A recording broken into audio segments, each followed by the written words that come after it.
So for this Easter Sunday message, I'm going to focus a little bit on America right now, but it is absolutely in service to the overall concept of Easter as a whole. From death to new life.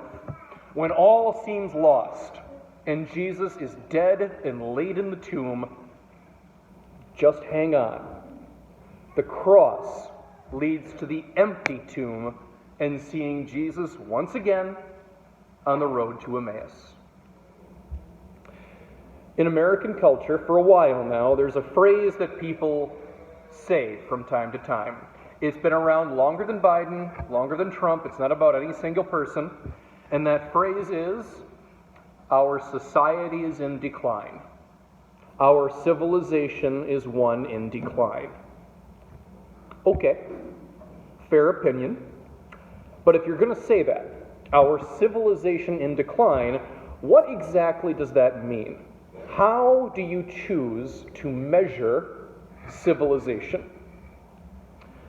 The most common answer to that is probably that we are apparently no longer the worldwide military force that we were, or the most innovative industrial nation in the world.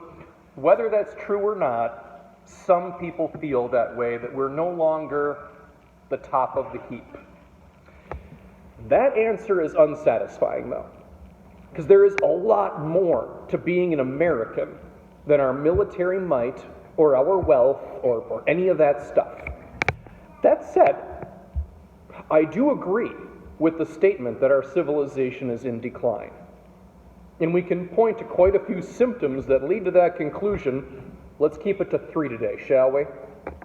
1, fewer people are coming to church and practicing their faith, and many of those who do come to church come less often than they did before.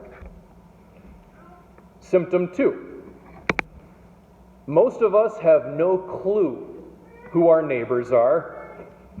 We lock our doors at night and for most of the day, and we do not share our lives with those around us. Many of you have heard me complain before. I hate the fact that I'm forced for legal reasons to keep these churches locked most of the day.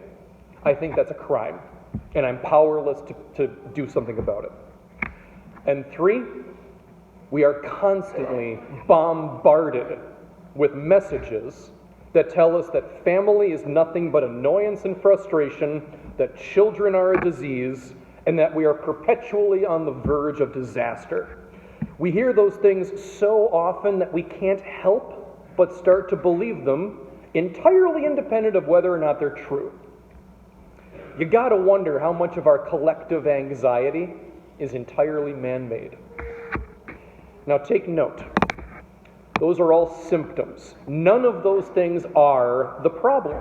If every baptized Christian came to church every single Sunday, that would not fix the problem. It would help. Oh man, it would help so much, but the core problem would nevertheless remain. Same thing with knowing our neighbors. It would help so much if we started really caring about the people next door. The problem would remain, and if we stopped listening to all the toxic voices over social media, the problem would still remain. And this is the ugly part of the message you probably didn't want to hear today. If there is a problem with the world/civilization/ our society as Americans, it is too big for you to solve. It is maybe too big for you to see clearly. And that means that it's not your responsibility to save and or fix the world. The world already has a savior, and he's not you. That's the bad news. We are relatively powerless in the face of worldwide problems. Here's the good news. Good news comes in 2 parts today, by the way. First part, resurrection is built into the foundation of the world. When all seems lost, when all seems to be nothing but decay and despair, hope springs eternal. The good and glorious parts of life come about at times that seem absolutely impossible. The God-given things of this world, love, encouragement, compassion, solidarity, innovation, inspiration. Those things come into our lives without invitation. They just show up. In the face of death, destruction, and hopelessness, newness comes about when it is needed the most. It is just like Jesus rising up out of the tomb. Jesus doesn't stay dead. You can't permanently kill Jesus for the same reason you can't permanently kill hope. The second part of the good news is this. Even though none of you can literally fix all the problems of the world, there is still something you can do, because none of us is entirely powerless. There are absolutely problems that you have the power to solve. And I know that a lot of you want to make a difference in the world. Maybe you want a statue built of you someday. Maybe you want to be in the history books, or people all over the world to know your name. Can't promise that'll happen, no one can.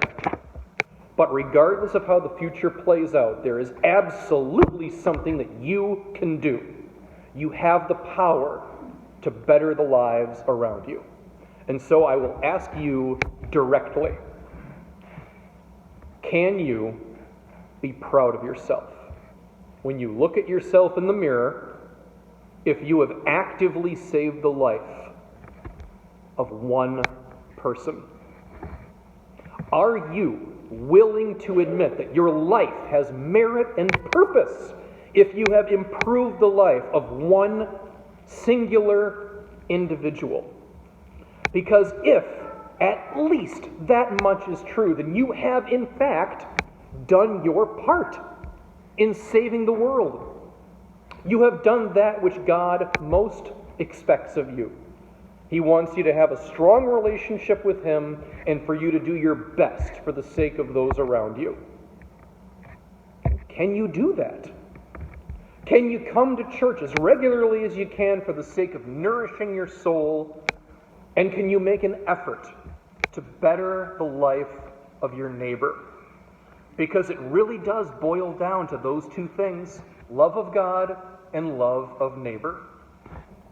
And that's the way we all participate in the resurrection of Christ on a daily basis. It's the way we reverse the trend of a civilization in decline. We resist that decline every day. We choose to honor God and care about our neighbor as ourselves. It won't fix the problem overnight. The problem is bigger than any of us. But we can contribute to the solution every day. Jesus died and rose again for exactly that reason, for the restoration of all of humanity. And He knew that it wouldn't be a quick fix. It would not happen overnight. But it will happen so long as there are those of us who are willing to keep God in our hearts, to follow the teachings of Christ the Lord, and to try to better the world at every opportunity that comes our way. Happy Easter to you all, and may Christ refresh your faith, your hope, and your love on this day above all, this day of renewal and resurrection.